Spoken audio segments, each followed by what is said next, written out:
Bulletin का आगाज करें और सबसे पहले आपको बताएं कि पाकिस्तान ने भारतीय वजीर दिफा का दावा जुर्म का इतराफ करार दे दिया। तर्जुमान दफ्तर खारजा की भारतीय वजीर दिफा के इश्तियाल अंगेज बयान की शदीद मजम्मत की गई। पाकिस्तान ने भारतीय दरअंदाजी के नाकाबिल तरदीद सबूत फराहम किए। आलमी बरादरी वाज़े इतराफ जुर्म पर भारत का मुहासबा करे। पाकिस्तान ने भारतीय वज़ीर दिफा का दावा जुर्म का एतराफ़ करार दे दिया है और तर्जुमान दफ्तर खारिजा की भारतीय वज़ीर दिफा के इश्तियाल अंगेज़ बयान की मज़म्मत की गई है। पाकिस्तान ने भारतीय दरअंदाजी के नाकाबिल तरदीद सबूत फराहम किए, जबकि आलमी बरादरी वाज़े एतराफ़ जुर्म पर भारत का मुहासबा करे और पाकिस्तान जारहियत के खिलाफ अपने खुद मुख्तारी के तहफ़्फ़ुज़ के लिए पुरअज़्म है। भारतीय हुक्मरान इंतखाबी फ़ायदे के लिए नफ़रत अंगेज़ बयानबाजी का सहारा ले रहे हैं। हमारी अमन की ख्वाहिश को गलत ना समझा जाए। तारीख पाकिस्तान की पुख्ता अज़म और अपने भरपूर दिफा की सलाहियत की गवाह है। पाकिस्तान जारहियत के खिलाफ अपनी खुद मुख्तारी के तहफ़्फ़ुज़ के लिए पुरअज़्म है। वज़ीर दिफा ख्वाजा आसिफ कहते हैं कि भारत महज इंतखाबी मुहिम के जोश में बढ़के मार रहा है। हमारी अमन की ख्वाहिश को कमज़ोरी ना समझा जाए। एडवेंचर की कोशिश हुई तो मुंह तोड़ जवाब दिया जाएगा। दिफा करना जानते हैं, हम खुद हिसाब बराबर करेंगे, कोई उधार नहीं छोड़ेंगे। भारत की दहशतगर्दी आलमी सतह पर सामने आ चुकी। पुलवामा वाक़े पर भी दरअंदाजी की कोशिश की थी, हमने खैरात में भारत का पायलट वापस किया।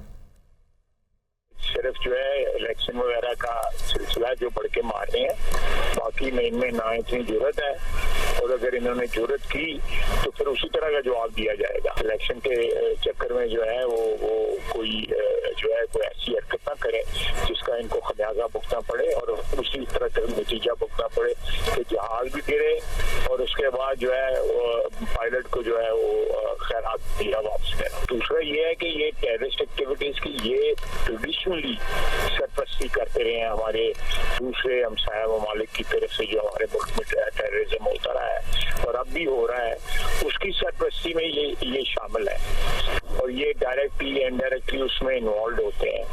तो ये किसी जो है वो खुशफहमी में ना रहे। वज़ीर आज़म शहबाज शरीफ का खुसूसी वफ़द के हमरा सऊदी अरब का दौरा। वज़ीर आज़म और वफ़द के अराकीन PIA की कमर्शियल परवाज से पहुंचे। वज़ीर खारजा, वज़ीर दिफा, वज़ीर इत्तलात, वज़ीर इक़्तिसादी अमूर और वज़ीर आला पंजाब मरियम नवाज़ भी हमरा। वज़ीर आज़म वफ़द के हमरा उम्रा अदा करेंगे। मस्जिद नबी सल्लल्लाहु अलैहि वसल्लम में नमाज अदा करेंगे। वज़ीर आज़म शहबाज शरीफ की सऊदी वली अहद शहज़ादा मोहम्मद बिन सलमान से मुलाकात तय पा गई। सऊदी हुकाम से मुलाकात में दो तरफ़ा ताल्लुकात और सरमायाकारी के अमूर पर बातचीत होगी। और वज़ीर आज़म शहबाज शरीफ दौरान परवास मुसाफिरों में घुल मिल गए। परवास में मौजूद दीगर मुसाफिरों ने वज़ीर आज़म के हमरा सेल्फियाँ बनवाईं। वज़ीर आज़म ने बच्चों और बच्चियों के सर पर हाथ रखा, उनसे उनका हाल भी पूछा। आपको इस हवाले से अपडेट कर रहे हैं। वज़ीर आज़म शहबाज शरीफ दौरान परवास मुसाफिरों में घुल मिल गए। परवास में मौजूद दीगर मुसाफिरों ने वज़ीर आज़म के हमरा सेल्फियाँ बनाईं और वज़ीर आज़म ने बच्चों और बच्चियों के सर पर हाथ रखा और उनका हाल भी पूछा।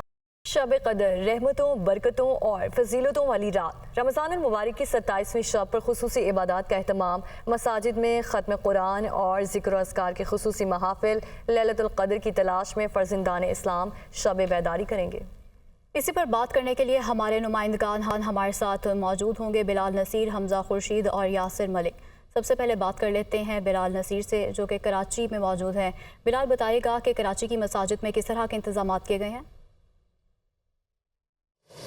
जी बिल्कुल, इस वक्त मैं न्यू मेमन मस्जिद में मौजूद हूँ। यहाँ पर कई अफराद बड़ी तादाद में पहुँच रहे हैं और रात गए तक इबादत का सिलसिला जारी रहेगा। कराची की तमाम छोटी बड़ी मस्जिद में जो है उनको सजाया गया है, बरकी कुमकुमें लगाई गई हैं। इसके साथ साथ इबादत के दौरान मिठाइयाँ तकसीम की जाएंगी और सुबह सहरी तक का एहतमाम जो है वो किया गया है। मुख्तलिफ मसाजिद में लोग रुख कर रहे हैं, काफ़ी बड़ी तादाद में आ रहे हैं और ये सिलसिला रात गए तक जारी रहेगा। मर्द जो हैं वो मसाजिद में, जबकि ख़वातीन जो हैं वो घरों में इबादत करेंगी, बख्शिश के लिए दुआएं करेंगी, मुल्क पाकिस्तान के लिए दुआएं करेंगी। इसके साथ साथ अगर बात की जाए मजमूई तौर पर सिक्योरिटी की, तो तकरीबन 5,500 से ज़ायद पुलिस के एहलकार जो हैं इस बाबरकत रात में अपने फ़राइज़ अंजाम देंगे और रात गए तक जो है वो अपनी ड्यूटियाँ देंगे। जी लाहौर से हमारे साथ हमजा खुर्शीद भी मौजूद हैं। हमजा, बताइए, रमज़ान मुबारक की 27वीं शब पर खुसूसी इबादत का अहतमाम किया गया है।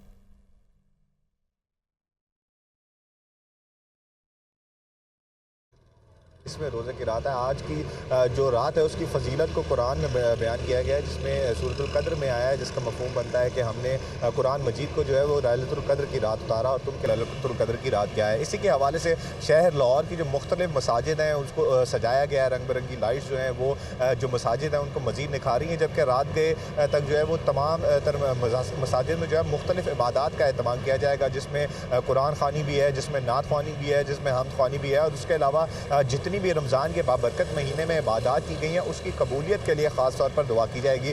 جبکہ جو متعدد مساجد ہیں اس میں جو تراویحوں میں قرآن پڑھا جاتا ہے اس کو خصوصی طور پر جو ہے وہ 27ویں روزے تک مکمل کر لیا جاتا ہے، تاکہ رات گئے جو عبادات اور دعائیں کی جائیں گی اس میں جو ہے وہ قبولیت کی دعا کی جا سکے کہ جتنی بھی عبادت جو ہے وہ رمضان میں جو کی گئی ہے اس کو قبول ٹھیک ہے. حمزہ ہمارے ساتھ ہی موجود رہے گا. اب رخ کر لیتے ہیں اسلام آباد کا، جہاں پر موجود ہیں یاسر ملک. یاسر بتائے گا اسلام آباد میں کیسے مناظر دیکھ رہے ہیں آپ؟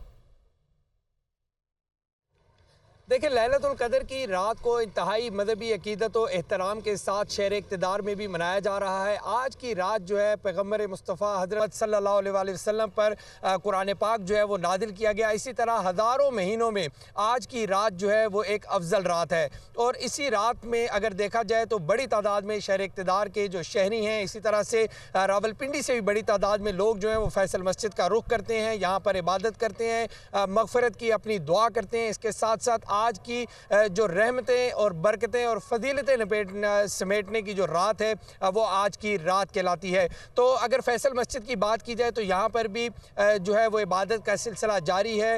مساجد جو ہیں ان کو برقی کمکموں سے سجایا گیا ہے. یکم رمضان کو شروع ہونے والا جو قرآن پاک ہے، عبادات کا سلسلہ جاری ہے. ہمارے مختلف نمائندگان ہمیں مختلف شہروں سے اپڈیٹ کر رہے تھے. آپ سب کا بہت شکریہ. Chief justice Sindh high court justice Aqeel Ahmed Abbasi کی سربراہی میں صوبائی انصاف کمیٹی کا اجلاس ہوا. Chief justice Sindh high court نے امن و امان سے متعلق تفصیلی رپورٹس 15 دن میں طلب کر لیں. ہم 15 دن کے بعد دوبارہ اجلاس کریں گے. Chief justice Sindh high court کا اجلاس سے خطاب: تمام ادارے اپنی اپنی رپورٹس آئندہ اجلاس میں پیش کریں. کوئی کتنا بھی طاقتور ہو اس کے خلاف کارروائی کی جائے گی. انہوں نے مزید کہا کہ کوئی بھی شخص قانون سے بالاتر نہیں ہے. اور پردیسیوں کے لیے عید پر گھروں کو واپسی بھی کسی امتحان سے کم نہیں. اپنوں میں عید منانے کے لیے جانے والے بس اڈوں پر خواہ ٹکٹس یا تو دستیاب نہیں یا پھر رش کی وجہ سے بڑی لائنز لگی ہوئی ہیں. بس اڈوں پر مسافروں کو کن مشکلات کا سامنا کرنا پڑ رہا ہے، جانیں گے شہزیب شہزاد سے. بالکل عید کی آمد ہے اور اس بار عید پر لمبی چھٹیاں ہوں گی، جس پہ ابھی سے ہی جو پردیسی ہیں وہ ان کے واپسی لوٹنے کا سلسلہ شروع ہو چکا ہے. اور اس وقت لاہور کے جو بس اڈے ہیں وہاں پہ خاصا رش دکھائی دے رہا ہے. اسی طرح میرے ساتھ ایک مسافر موجود ہے، ان سے بات کرتے ہیں، جانتے ہیں. مجھے بتائیے گا کہ کہاں کے رہائشی ہیں، لاہور میں کیا کرنے آئے تھے اور اب عید منانے کے لیے واپس اپنے ماں باپ کے پاس جا رہے ہیں، کیا کہنا چاہیں گے؟ ایک کافی لمبے عرصے کے بعد اپنے گھر فیصل آباد جا رہے ہیں، اپنوں میں عید منائیں گے.